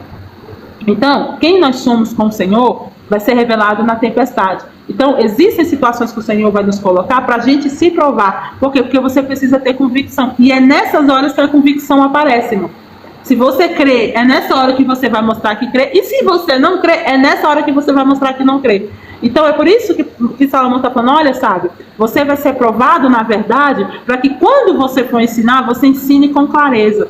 Então, se você vai falar de Jesus, você tem que falar com clareza. E para você falar com clareza, você vai passar por situações para te ensinar a você conhecer Jesus de verdade. Jó é um exemplo desse. Ele falou, olha Deus, eu te conheci de ouvir falar, mas depois que eu fui provada até nos meus ossos, agora os meus olhos te veem. Tem uma diferença, irmão, de você ouvir falar de Deus, de você ir para a igreja ouvir falar de Deus e de os seus olhos verem. Qual é a diferença? Eu estou com uma garrafa aqui, ó. Eu estou vendo que ela é vermelha. Eu estou vendo, eu estou pegando nela. Então eu não dependo se você está vendo ou não. Eu sei que ela é vermelha. Agora, se eu não estivesse vendo, se eu não tivesse a possibilidade de tocar e experimentar, se você chegasse para mim e falasse, Nayara, ela não é vermelha, ela é verde, eu poderia até criar uma questão, porque eu não tenho certeza. Porque eu não estou vendo, eu não tenho tato, eu não tenho um relacionamento para saber se ela é vermelha ou não. A mesma coisa com o Senhor. Tem pessoas que ele precisa ver que Jesus ele é bom. Porque quando chegar um momento ruim, você tem que ter essa clareza para você falar com propriedade. Hoje nós estamos aqui ensinando um Deus, irmão, que um Deus não apresentado de aparência. Nós conhecemos o Senhor na nossa convicção. E para isso, nós fomos provados. Nós não estamos falando aqui de algo distante. Nós não estamos falando de um Deus desconhecido. Nós estamos falando de um Deus que cremos de verdade. Então, assim, é um tipo de fé que nós temos de estar falando sobre ele que independe da fé das pessoas. Tanto é que nós recebemos muitas críticas que não abalam o que nós estamos falando. Se a gente estivesse aqui brincando, nós já teríamos desistido, irmãos. Se a gente estivesse aqui passando o tempo, nós já teríamos, mas nós temos convicção, por quê? Porque nós cremos em quem nos chamou. Nós cremos em quem mandou nós irmos. Falou, olha, vai que eu vou estar com vocês. Então isso é o suficiente. Ele não falou que todo mundo ia estar. Ele falou que ele estaria, e se ele está, irmão, vale a pena. Então aprenda do Senhor. Então talvez você passou muito tempo na casa do Senhor, mas você não tem essa convicção. Senhor, por que eu estou te servindo? Por que eu sou cristã? Por que eu estou dentro da igreja? Eu estou fazendo o quê? Você já parou para pensar o porquê? Será que você tem convicção de falar, Senhor, pode passar o que for, eu não te abandono. Senhor, pode acontecer o que for, Senhor, eu não te abandono. Essa convicção, irmão, é que fazia com que a igreja primitiva entrasse em perseguição. Ou seja, comparando a hoje. Hoje, irmão, nós temos uma vida boa. Aquele povo de antigamente se reunia, eles não sabiam nem qual era a próxima vez que eles se reuniam. E eles iam para o culto. Eles iam louvar ao Senhor, mesmo sabendo que talvez eles seriam descobertos e parar lá numa cova de leões. Mas eles iam. E que convicção é essa? Que certeza é essa que nem a perseguição, nem a ameaça do Império Romano fazia com que eles desistissem? Porque eles conheciam Jesus, não de ouvir falar, mas porque experimentaram. Então o meu convite para você hoje é experimente Jesus. Experimente ele ao ponto de você ter uma convicção tão grande que a enfermidade, a dor, a decepção e a traição não muda a sua convicção acerca de Cristo. Isso é maravilhoso, sabe, irmãos? Por quê? Porque a igreja primitiva, igual a pastora Nara está falando, eles iam louvar ao Senhor e se reunir, e naquela época as pessoas que delatavam, né, que apontavam quem estava lá, ela ganhava um mérito, né, salvava a si próprio e condenava o restante à morte. Então, assim, você imagina você se reunir para fazer um culto para glorificar o nome de Deus, sabendo que dentre vocês pode ter alguém que vai delatar vocês e que aquilo que vocês estão fazendo vai levar você à morte. Então, você cultuar e ter uma certeza do Deus que você está servindo, que nem o medo da morte te abala. E um testemunho a respeito disso, quanto é maravilhoso, irmãos. Chegar a um momento assim de crise, de doença, de dificuldade, e você orar e você ver Deus trabalhar. Isso é maravilhoso. Isso edifica a nossa fé. Eu vou ler do versículo 22 até o 29. Eu vou ler já na versão da tradução da linguagem de hoje, que é para que vocês compreendam melhor para a gente encerrar, tá? Não tire vantagem do pobre, só porque ele é pobre. Nem se aproveite daqueles que não tiverem quem os defenda no tribunal. É o primeiro conselho que ele dá, tá? Pois o Senhor defenderá a causa deles e ameaçará a vida de quem os ameaçar. Segundo conselho, que é o versículo 24. Não faça amizade com pessoas grosseiras ou violentas. Versículo 25. Você poderá pegar os seus maus costumes e depois não conseguirá livrar-se deles. Terceiro conselho, versículo 26. Não aceite ser fiador de ninguém. Versículo 27. Porque se você não puder pagar a dívida, levarão embora até a sua cama. 4, que é o versículo 28. Não mude de lugar os marcos de divisa de terras que os seus antepassados colocaram. Conselho 5, versículo 29. Você conhece alguém que faz bem ao seu trabalho? Saiba que ele é melhor do que a maioria e merece estar na companhia de reis. Bom? Eu vou destacar somente o versículo 28. Então, assim, não remova os marcos antigos que os seus pais colocaram. Esse versículo aqui, ele foi muito tempo usado, né, dentro da Assembleia de Deus, como você não remover as doutrinas passadas, né, do que os pais da fé colocaram. E eu quero utilizar desse raciocínio no sentido de a igreja, nós estamos falando da igreja primitiva, uma coisa muito importante que eu vejo hoje como igreja do Brasil. A igreja do Brasil, ela tem muito medo de perseguição, né? Ela se protege politicamente para que não haja uma perseguição. E eu gostaria de falar sobre isso, porque primeiro nós estamos em ano eleitoral, eu queria falar esse nome dessa escola bíblica, Casa de Judá, que a Casa de Judá não acredita com político, a gente não se envolve com político, nem com política, nem com nada. E eu vou dizer o porquê que nós não nos envolvemos em nada que tem política. Eu imagino que, às vezes, a salvação que muitas pessoas acham para a igreja não passar por uma perseguição é você ter um presidente evangélico. Se a gente tiver um presidente evangélico, ou um presidente cristão, ou um senado cristão, uma câmara, né, um governador cristão, os nossos problemas irão, né, evaporar. É claro que a Bíblia nos ensina que a gente tem que orar pelas autoridades, para que nós possamos viver em paz. Então a autoridade, ela tem sim uma influência. É claro que nós oramos para que sejam pessoas prudentes, porque nós estamos lendo Provérbios, a Bíblia fala que nós temos que clamar por justiça. Mas aí o que é o nosso posicionamento como escola bíblica? Eu vejo, quando nós vemos a história da igreja, que o problema não era a autoridade, era a igreja. Quando nós falamos de igreja primitiva, quando nós olhamos quem eram as autoridades naquela época, nós estamos falando de Nero, nós estamos falando de homens muito perversos. Então, não é uma perversidade de fechar uma igreja. Não é alguém chegar aqui com receita, com tudo, vocês não vão fazer um culto aqui. Não. Nós estamos falando de uma época em que pessoas morriam. E não era uma morte, assim. Eles eram torturados. E isso virava show público. A tortura dos cristãos era show público. As pessoas se reuniam para ver cristãos sendo torturados.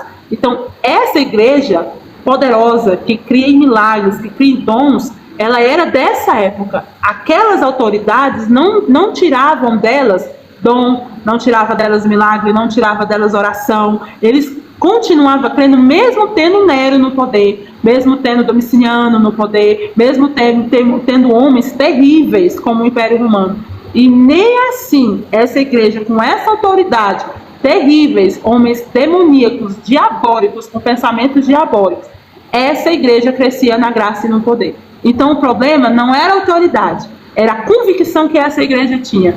Então, essa igreja deixa um marco que nós hoje estamos esquecendo dela. Nós estamos olhando para a autoridade dizendo, olha, a gente precisa de uma autoridade com poder. A gente precisa de uma autoridade... Não, a gente precisa de uma igreja que veio deste marco.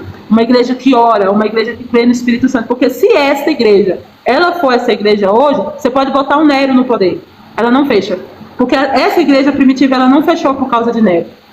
Então, assim, hoje nós não temos Nero no poder, mas nós não temos uma igreja de poder. A gente tem uma igreja amedrontada, a gente tem uma igreja medrosa, a gente tem uma igreja refém. Quando eu falo igreja, é um sistema religioso. A gente tem uma igreja que depende de político para ele conseguir um terreno, para ele fazer uma igreja. Se ele não conseguir um terreno, ele não faz uma igreja, porque ele não aceita uma igreja pequena, ele tem que fazer um palácio do tamanho do mundo, entendeu? Então, essa igreja, irmão, ela não precisa de uma autoridade, porque ela mesma se destrói.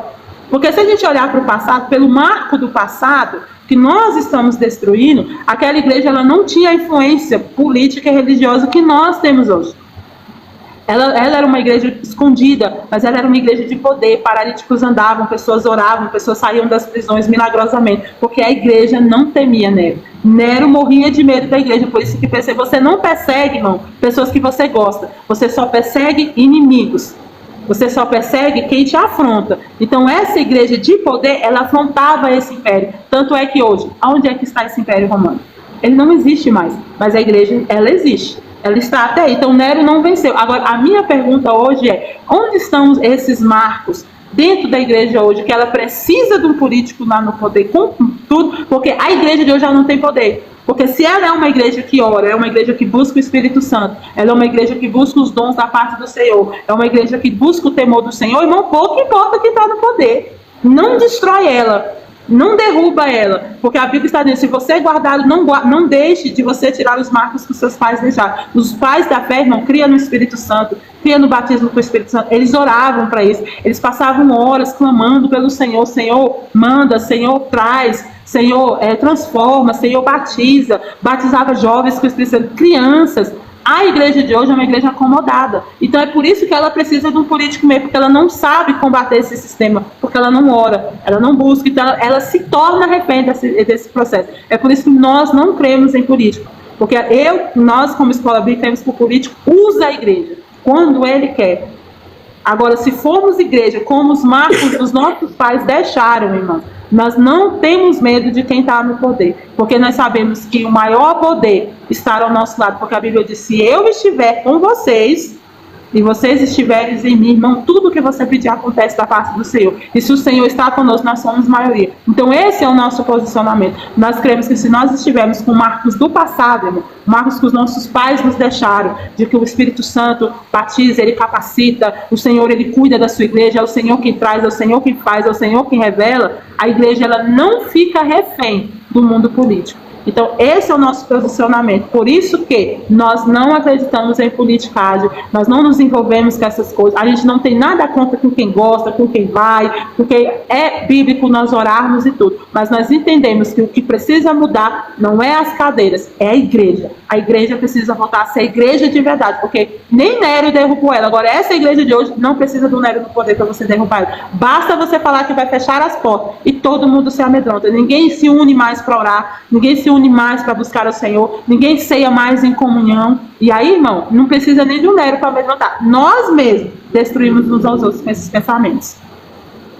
É isso, irmãos. Então eu reforço, né, as palavras da Nayara são as minhas palavras, são as palavras da casa de Zadok, dos obreiros que estão na casa de Zadok. Nós não temos partido político, não temos política, não temos posicionamento nenhum em relação a isso, tá bom? Então, se você ouvir em algum lugar que nós temos ou que nós apoiamos, a escola bíblica Casa de Zadok não tem e não apoia. Como nós também não concordamos em nenhuma cobrança em relação ao ensino bíblico. Se você cobra, é uma questão de vocês. Nós acreditamos que todo ensino bíblico vem da parte do Senhor. E Ele não cobrou a gente por isso. Ele não me cobrou, irmãos, para me ensinar a Bíblia. Ele não me cobrou para orar, para conhecer Ele de verdade. Então eu não posso. Nós cremos que nós não podemos cobrar você por nada, porque de graça nós recebemos. Então esse é o nosso posicionamento. Respeitamos quem pensa contrário, tá? E pedimos que vocês também possam respeitar o nosso posicionamento, porque nós não estamos aqui para agredir ninguém. Eu vou destacar o conselho 2, que é o versículo 24 e 25, para a gente encerrar, que é: não faça amizade com pessoas grosseiras ou violentas. Você poderá pegar os seus maus costumes e depois não conseguirá se livrar deles. Irmãos, na minha vida, na minha caminhada, esse versículo ele foi um divisor de águas, tá? Eu usei esse versículo como base para a criação dos meus filhos, para a minha vida. Então, todas aquelas pessoas que são violentas, têm algum contato com arma, com bebida, com coisas erradas, com drogas, com qualquer coisa que seja, não faz parte, né, do meu convívio, do ciclo de dentro da minha casa. Por quê? Porque quando nós dizemos assim, para que você não pegue costumes, você só pega o costume de alguém que você convive, alguém íntimo da tua casa, da tua vida. Isso não quer dizer que você não vai evangelizar, que você não vai chegar perto de pessoas assim, que você não vai falar de Deus para pessoas assim, que você vai expulsar da igreja pessoas assim. Não, são coisas diferentes. E aí eu quero destacar isso. Por quê? Porque essa pessoa, ela é sim digna de misericórdia, você pode orar por ela, você pode visitar ela, você pode trazê-la para a igreja, ela pode estar na igreja com erros e com defeitos e com pecados, porque nós também somos pecadores e Deus nos aceita. Então, assim, mas não é bom, aí Provérbios vai ensinar para mim e para você, dela ser íntima a ponto de você pegar costumes. Por quê? Porque se você bota uma pessoa assim dentro da sua casa, você não está ajudando ela a melhorar. Você está trazendo os seus filhos para aprender aqueles costumes que depois você não consegue tirar. Já viu aquela pessoa que ouve uma música errada? Seu filho acaba ouvindo em tabela? Então, eu não sei de onde esse menino aprendeu essa linguajar, a falar essas coisas. Às vezes é uma música que alguém está ouvindo perto dele, né? Eu peguei esse costume dessa pessoa de falar esse palavrão, de falar desse jeito, de ser grosseira. Por quê? Porque é uma pessoa que convive dentro da sua casa. Então, Bárbara, né, com Provérbios, eu trouxe esse versículo para dentro da minha casa, a fim de que da porta, do portão para dentro, né, é só quem é íntimo, é só quem tem costumes com Deus, é só quem tem vínculo com Deus, é só quem tem relacionamento com Deus. Por quê? Porque vai ser quem vai passar para os meus filhos essa base, vai ser quem vai afetar a minha vida dessa maneira, ou do meu esposo, meu casamento. Então tome cuidado com as pessoas que você traz para dentro da sua casa, para a ponto de passar costumes e coisas erradas, tá bom? Amém. Alguma coisa para comentar, Nayara? Não, é fácil mesmo. Então vamos orar. Eu quero orar por você, que hoje você, com esse ensino de Provérbios 22, você conseguiu ver o tanto que nós precisamos ter uma base forte, uma base sólida para os nossos filhos, para a nossa família, para a gente. O tanto que você às vezes achava que conhecia a Deus e nós não conhecemos a Deus verdadeiramente. E o tanto que você reconhece hoje que o seu coração precisa de tratamento. Você precisa ser tratado, porque eu preciso, irmão, ser tratado. Todos os dias nós precisamos ser humildes para reconhecer que a graça e que a misericórdia de Deus tem que me alcançar. Porque se eu for dormir e a graça e a misericórdia dele não me alcançar, eu não sei se eu acordo, eu não sei se quando, né, for o último dia da minha vida, eu não sei para onde eu for, se eu dormir sem a graça e sem a misericórdia de Deus. Então, você bote a sua mão no seu coração, ore junto comigo e que o Espírito Santo possa trabalhar em você, tá bom? Senhor Deus Todo-Poderoso, Pai, obrigado por mais um dia, Senhor. A tua graça e a tua misericórdia nos alcançar. Olha, Senhor, tão rico foi esse estudo, o tanto que o Senhor tem trabalhado na nossa casa, no nosso casamento, no nosso lar, nas nossas convicções, tudo aquilo, Pai, que nós achávamos que sabíamos, a nossa sabedoria, o nosso entendimento, que não vale de nada, Pai. Nós rejeitamos, Senhor, a nossa sabedoria, o nosso entendimento. Coloca, Senhor, dentro do nosso coração a sua sabedoria, o seu entendimento, Pai. Nos ajuda no nosso falar, Pai. Desde que nós possamos deixar de ser orgulhosos, de ser orgulhosos, achar, meu Deus, meu Pai, que nós podemos, que nós sabemos, ou que nós queremos ter razão de alguma coisa. Se não for o Senhor, Pai, para abençoar o justo e o injusto, o certo e o errado, o pobre e o rico, Pai, se não for o Senhor, quem mais tem autoridade e poder para isso, se não for a tua misericórdia? Pai, nos ajuda a perdoar, Pai. A perdoar aqueles, Pai, que porventura nos fizeram mal, nos machucaram, Pai. Nos ajuda, meu Deus e meu Pai, a ensinar os nossos filhos. Nos ajuda, meu Deus e meu Pai, a andar no caminho, a ver o Senhor com os nossos olhos e não só ouvir falar. Ajuda-nos, meu Deus e meu Pai, em todo o entendimento, Pai, da Tua palavra. Mas principalmente, Pai, coloca, Senhor, dentro de nós um vínculo com a Tua presença. Pai, se porventura essa pessoa que chegou até aqui, ela nunca aceitou Jesus Cristo como Senhor Salvador, mas ela deseja, Pai, aceitar o Senhor. Pai, que ela possa, aonde ela estiver, Pai, aceitar o Senhor e falar: eu aceito o Senhor como meu Senhor e Salvador. Escreve, Pai, o nome dela no livro da vida. Pai, muda, Senhor, a vida dela. Que ela tenha um sinal, uma certeza, Pai, que o Senhor existe. Que o Senhor possa se revelar, Espírito Santo, para ela. Da mesma maneira que o Senhor tem se revelado nas nossas vidas. Pai, se ela quebrou a aliança contigo, se ela deixou as circunstâncias, como aqueles discípulos deixaram a tempestade amedrontar, e ela largou, Pai, a tua mão, ela quebrou a aliança, ela fez algo contra Deus, mas hoje ela se arrepende, Pai. Que, Senhor, o teu Espírito Santo possa entrar, quebrar todos os escudos e trazer o arrependimento verdadeiro e genuíno. Que o Senhor possa restaurar a aliança dela hoje contigo, Pai. Que haja uma mudança, Pai, até o último dia da vida dela. E que ela jamais se desvie, porque hoje ela tem uma base sólida. Hoje ela entende, Pai, quem é o Senhor. Pai, eu te glorifico por tudo que o Senhor é, por tudo que o Senhor faz, por tudo que o Senhor não faz, mas por tudo que o Senhor é. Porque o Senhor é Deus sobre todas as coisas. E eu te louvo, Pai, pelas tuas maravilhas. Em nome de Jesus. Amém? Amém. Então é isso. Nós já oramos. Até amanhã, dia 23. Deus abençoe sua vida.